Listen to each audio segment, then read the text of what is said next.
خالد کو جنگ کا شور و غل اب بھی سنائی دے رہا تھا۔ وہ منظر اس کی آنکھوں نے اپنی پلکوں میں محفوظ کر رکھا تھا۔ انفرادی مقابلے ختم ہوتے ہی قریش نے مسلمانوں پر حملہ بول دیا۔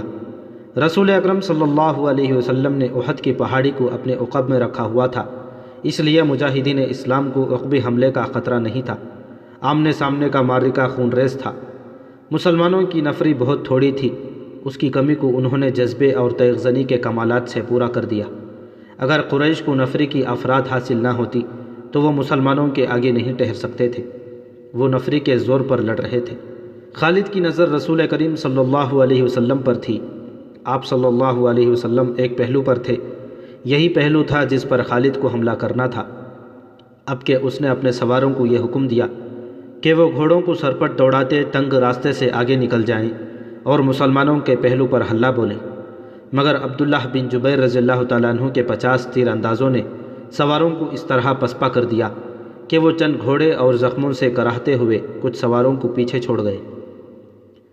معرکہ عروج پر تھا، صرف ایک آدمی تھا جو لڑ نہیں رہا تھا۔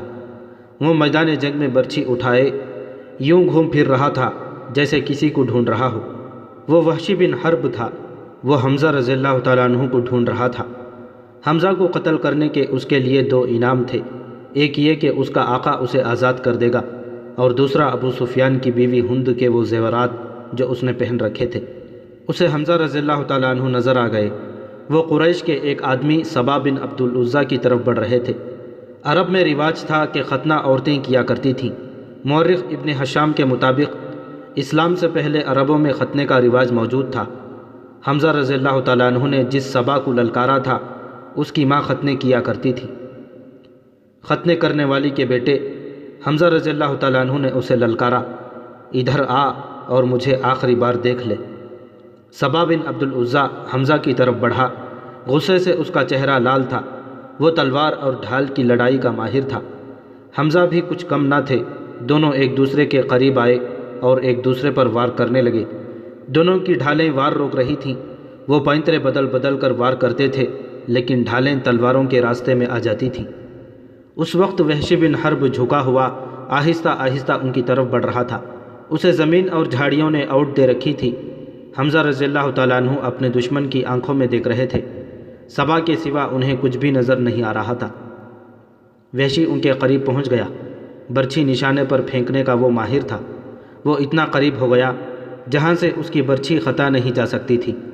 وہ اٹھ کھڑا ہوا اور برچھی کو ہاتھ میں تولا، پھر اسے پھینکنے کی پوزیشن میں لایا۔ حمزہ رضی اللہ تعالیٰ عنہ نے صبا پر یکے بعد دیگرے تیزی سے 2-3 وار کیے۔ آخری وار ایسا پڑا کہ حمزہ رضی اللہ تعالیٰ عنہ کی تلوار صبا کے پیٹ میں اتر گئی۔ حمزہ رضی اللہ تعالیٰ عنہ نے تلوار اس کے پیٹ سے اس طرح نکالی کہ اس کا پیٹ اور زیادہ پھٹ گیا اور وہ حمزہ رضی اللہ تعالیٰ عنہ کے قدموں میں گر پڑا۔ حمزہ ابھی سنبھلے ہی تھے کہ وحشی نے ان پر پوری طاقت سے برچھی پھینکی۔ فاصلہ بہت کم تھا۔ برچھی حضرت حمزہ رضی اللہ تعالیٰ عنہ کے پیٹ میں اتنی زیادہ اتر گئی کہ اس کی انی حمزہ رضی اللہ تعالیٰ عنہ کی پیٹھ سے آگے نکل گئی۔ حمزہ رضی اللہ تعالیٰ عنہ گرے نہیں، انہوں نے ادھر ادھر دیکھا، انہیں وحشی دکھائی دیا۔ حمزہ رضی اللہ تعالیٰ عنہ برچھی اپنے جسم میں لیے ہوئے وحشی کی طرف بڑھے۔ وحشی جہاں کھڑا تھا وہیں کھڑا رہا۔ حمزہ 4-5 قدم چل کر گر پڑے۔ وحشی ان کے جسم کو ہلتا جلتا دیکھتا رہا۔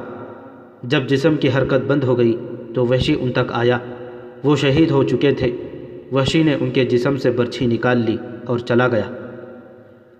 اب وہ ہند اور اپنے آقا جبیر بن مطعم کو ڈھونڈنے لگا۔ خالد کو وہ معرکہ یاد آ رہا تھا اور اس کے دل پر بوجھ سا پڑتا جا رہا تھا۔ اس کا گھوڑا چلا جا رہا تھا۔ وہ نشیبی جگہ سے گزر رہا تھا، اس لیے احد کی پہاڑی کی چوٹی اس کی نظروں سے اوجھل ہو گئی تھی۔ اسے اپنے قبیلے کی عورتیں یاد آئیں جو قریش اور اس کے اتحادی قبائل کو جوش دلا رہی تھیں۔ خالد کو یاد آیا کہ وہ معرکے کا نظارہ کرنے کے لیے ایک بلند جگہ چڑھ گیا تھا۔ اسے مسلمان عورتیں نظر آئیں۔ مسلمان اپنے جن زخمیوں کو پیچھے لاتے تھے انہیں عورتیں سنبھال لیتی تھیں، ان کی مرہم پٹی کرتیں اور انہیں پانی پلاتی تھیں۔ مسلمانوں کے ساتھ 14 عورتیں تھیں جن میں حضرت فاطمہ رضی اللہ تعالی عنہا بھی تھی۔ پھر یوں ہوا کہ قلیل تعداد مجاہدین کثیر تعداد کفار پر غالب آ گئے۔ قریش کا پرچم برادر گرا تو کسی اور نے پرچم اٹھا لیا، وہ بھی گرا، پرچم کئی بار گرا، آخر میں ایک غلام نے پرچم اٹھا کر اونچا کیا لیکن وہ بھی مارا گیا۔ پھر مسلمانوں نے قریش کو پرچم اٹھانے کی مہلت نہ دی، قریش کے جذبے جواب دے گئے۔ خالد نے ان کی پسپائی دیکھی اور یہ بھی دیکھا تھا کہ مسلمان ان کا تعاقب کر رہے ہیں۔ قریش اپنے کیمپ میں بھی نہ ٹھہرے، اپنا مال اسباب چھوڑ کر افراتفری کے عالم میں بھاگ گئے۔ یہاں سے جنگ کے بعد کا مرحلہ شروع ہو گیا۔ مسلمانوں نے فتح کی خوشی میں اور انتخابی جذبے کی تحت قریش کے کیمپ کو لوٹنا شروع کر دیا۔ وہ فتح و نصرت کے نعرے لگا رہے تھے۔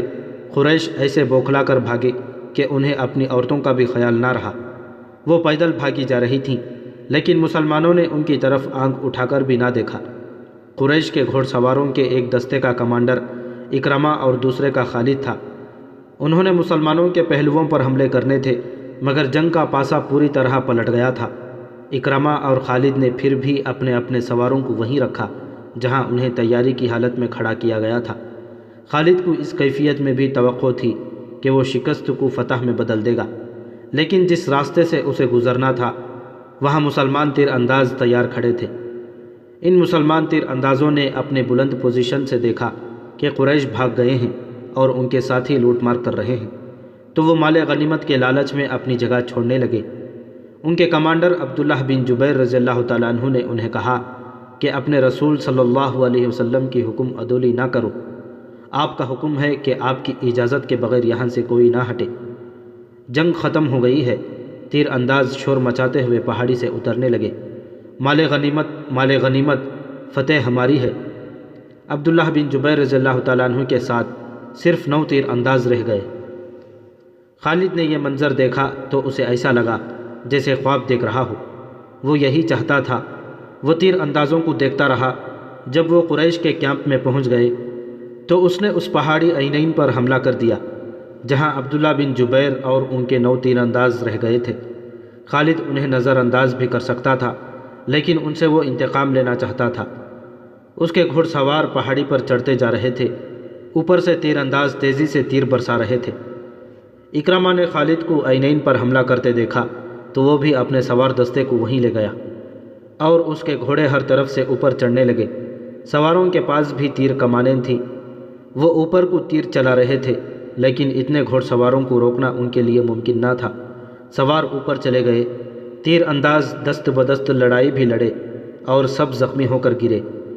خالد نے زخمیوں کو پہاڑی سے نیچے پھینک دیا۔ عبداللہ بن جبیر رضی اللہ تعالیٰ عنہ بھی شہید ہو گئے۔